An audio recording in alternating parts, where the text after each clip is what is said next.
किसको वोट देंगे और कौन मेरे लिए काम करेगा। पड़े हुए वोट आपके ऊपर पड़े, ऐसा लग रहा है इस वक्त 71% वोट पड़े थे जो बोल रहे थे विरोधी पक्ष में जाएंगे, लेकिन अरे क्या है का विरोधी, कौन विरोधी। जैसे देखिए जिसका मालिक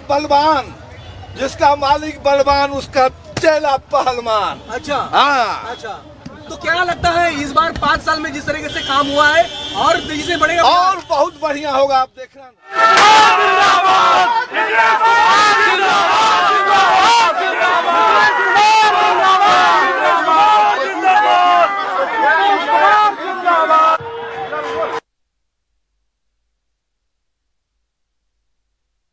వెళ్తున్న ఎన్డీఏ మ్యాజిక్ ఫిగర్ 122ని ఎప్పుడో దాటేసింది. 187 సీట్లు ఒక రకంగా ఫుల్ మెజారిటీ, ఫుల్ స్వీప్ అని చెప్పుకోవచ్చు.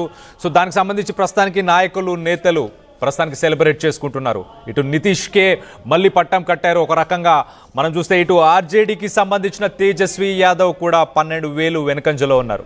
సో అది ఇటు ఇండి కూటమికి భారీ దెబ్బ అని చెప్పుకోవచ్చు. ఇటు కాంగ్రెస్ మనం గతంలో చూసాము, ఇటు రాహుల్ గాంధీ బీహార్లో ఆయన పాదయాత్ర చేశారు, ప్రతి జిల్లాకి వెళ్ళారు. ఇటు ఎస్ఐఆర్ని కూడా ఆయన విమర్శించారు. దానికి సంబంధించి ధర్నా చేయడం, ప్రొటెస్ట్ చేయడం దేశవ్యాప్తంగా సంచలనంగా మారింది. కానీ మొత్తం మీద ఇప్పుడు ప్రస్తుతానికైతే ఎన్డీఏ మాత్రం వీటన్నిటిని దాటుకొని వాళ్ళు ప్రజలకు చేసిన స్కీమ్స్, పాలసీ మేకింగ్తోనే మొత్తానికైతే ఈ మ్యాజిక్ ఫిగర్ని, అలాగే 1951 తర్వాత ఇంత పోలింగ్ శాతం కూడా నమోదవ్వడం ఒక రకంగా రికార్డు. దానికి సంబంధించి అసలు ఇప్పుడు ప్రజల్లో హర్షం వ్యక్తం చేస్తున్నారు. అక్కడ పార్టీకి సంబంధించిన నేతలు, కార్యకర్తలు వీళ్ళందరూ కూడా సెలబ్రేట్ చేసుకుంటున్నారు. మళ్ళీ ఒకసారి ఆ విజువల్స్ చూద్దాం. దీనికి సంబంధించి మరిన్ని వివరాలు అనూప్ ఉన్నారు మనతో పాటు. అనూప్తో మాట్లాడి తెలుసుకునే ప్రయత్నం చేద్దాం. అనూప్ చెప్పండి, ఇప్పుడు మ్యాజిక్ ఫిగర్ వచ్చేసింది. ఇటు తేజస్వి యాదవ్ కూడా 12,000 వెనుకంచెలో ఉన్నట్టు తెలుస్తుంది. ఆయన ఓడిపోబోతున్నారు. సో అది ఒక రకంగా ఇండి కూటమికి పెద్ద దెబ్బ అని చెప్పుకోవచ్చు ఒక రకంగా. తేజస్వి యాదవ్ ఇట్స్ షాకర్ అండి. కాకపోతే if I'm not wrong, election commission website ప్రకారం అయితే 1200 ఓట్స్తో తను ట్రైల్ అవుతున్నాడు. 1200, బట్ అది స్టిల్ 3 రౌండ్స్ అయింది అక్కడ, ఇంకా 27 రౌండ్స్ ఉంది. So it's we should take it with pinch of salt అనుకుందాం ఫర్ నౌ తేజస్వి వరకు. But coming back to MAM factor, Seemanchal ఏరియాలో రఫ్లీ 20-21 సీట్స్లో 20 ఎన్డీఏ లీడ్లో ఉంటే ఓన్లీ 1 వీళ్ళు ఎంజీబీ లీడ్లో ఉంది. సో అక్కడ మీకు మేజర్ ముస్లిం పర్సంటేజ్ ఉంటుంది. అక్కడ looks like M A M did damage.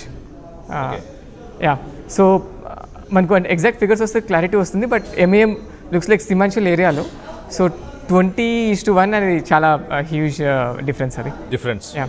But it is playing a role. అంటే ఎందుకంటే మనం యూపీ ఎలక్షన్స్లో చూసినా ఎంఐఎం ఇక్కడ సౌత్ నుంచి, హైదరాబాద్ లాంటి ప్లేస్ నుంచి it is trying to become a national party.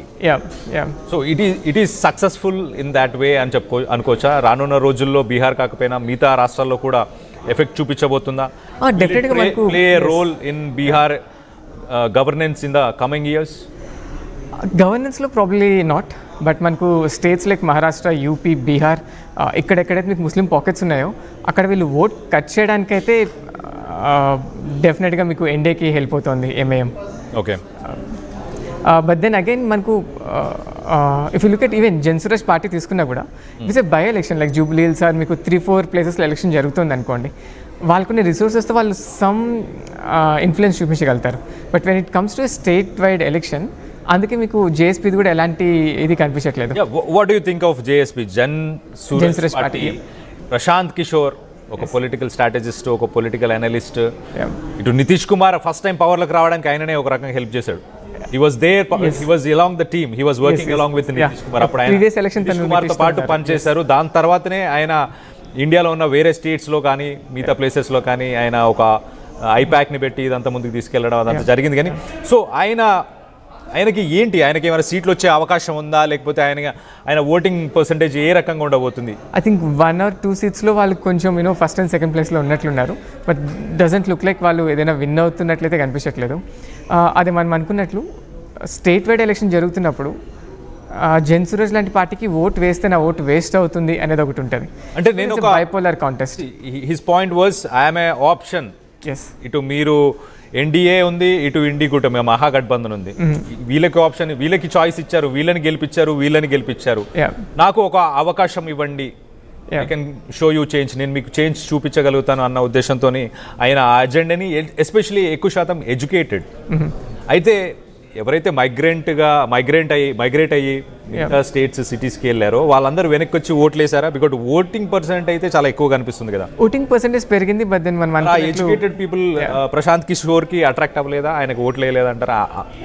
యూజువల్గా లెట్స్ ఇప్పుడు ఒక 10 seats ఆర్ 15 seatsలో మీకు బై ఎలక్షన్ జరుగుతూ ఉంటే ప్రాబ్లీ జేఎస్పీది మీకు కొంచెం ఇన్ఫ్లుయెన్స్ కనిపించేది. బట్ ఎప్పుడైతే మీకు స్టేట్ వైడ్ ఎలక్షన్ జరుగుతుందో it's a bipolar contest and highly engineered election ఇది. సో ఇలాంటి ఎలక్షన్స్లో జేఎస్పీ ప్రాబ్లీ వాళ్ళు ఒక 3 to 4% ఓట్ కట్ చేసి ఉండొచ్చు. అండ్ ఎవరిది కట్ చేశారో చూడాలి.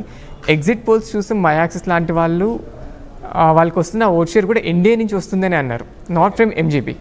సో దట్స్ ద కేస్, తను ఎలక్షన్ని ఎలానో ఇన్ఫ్లుయెన్స్ చేయలేదు, ఇక్కడ ఓట్ కట్ చేయడంలోనూ ఇన్ఫ్లుయెన్స్ చేయలేదు. తనకు వచ్చిన percentage probably to certain extent youth ఏదైతే తేజస్వి ట్రై చేశాడు అట్రాక్ట్ చేయడానికి జాబ్ ఫ్యాక్టర్లో, అక్కడ యూత్లో ఏదైనా 30% మనకు జేఎస్పీకి వెళ్ళింది అనేది చూడాలి. బట్ ఈ ఎలక్షన్ వరకు అయితే వాళ్ళది absolutely zero influence. Not just అంటే సీట్స్ గెలవడం ఒకటే కాదు, వేరే ఫ్యాక్టర్స్ ఇన్ఫ్లుయెన్స్ చేయడంలో కూడా ఎక్కడ కనిపించలేదు. Okay okay right right. సంవత్సరాలను మించి ఇటు తుక్కుగా ఆవిడొచ్చింది మహాగఠబంధన్ అని చెప్పుకోవచ్చు. ఎంఐఎం, ఆప్, జన్ సురజ్ పార్టీలన్నిటికీ కూడా ఒక్క సీటు కూడా దక్కే అవకాశం లేకపోవచ్చు. మరో నితీష్ కుమార్కే సీఎం పగ్గాలు, మరోసారి నితీష్ కుమార్కే సీఎం పగ్గాలు ఇవ్వబోతున్నట్టు తెలుస్తుంది. ఎగ్జిట్ పోల్స్ అంచనాలను మించి బీహార్ ఫలితాలు వచ్చాయి, తుక్కుగా ఓడిపోయాయి. ఇటు మహాగఠబంధన్కి సంబంధించిన పార్టీలన్నీ, ఇటు ఎంఐఎం, ఆప్, అలాగే జన్ సూరజ్ పార్టీలు, వీటన్నిటికీ కూడా చెరో 70 స్థానాలు. మరోసారి నితీష్ కుమార్కి సీఎం పగ్గాలు ఇవ్వబోతున్నట్టు చాలా క్లియర్గా తెలుస్తుంది. Okay right. మొత్తం మీద ఇటు మహాగఠబంధన్కి అలాగే ఎంఐఎం, జన్ సూరజ్ వీటన్నిటికీ కూడా అసలు సీట్లు దక్కే అవకాశం కూడా లేనట్టు తెలుస్తుంది. మహాగఠబంధన్కి సంబంధించి అయితే మనం చూస్తే కనుక షాకింగ్, ఇటు ఆర్జేడీకి 35, కాంగ్రెస్కి 5, మొత్తం మీద మహాగఠబంధన్కి సంబంధించి 48కి మాత్రమే కుదించారు. ఇటు ఎన్డీఏకి సంబంధించి 189, 187 కాస్త 189 అయింది. Will it reach the highest mark, అంటే ఇంకా 190 కానీ ఇంకా ముందుకెళ్ళి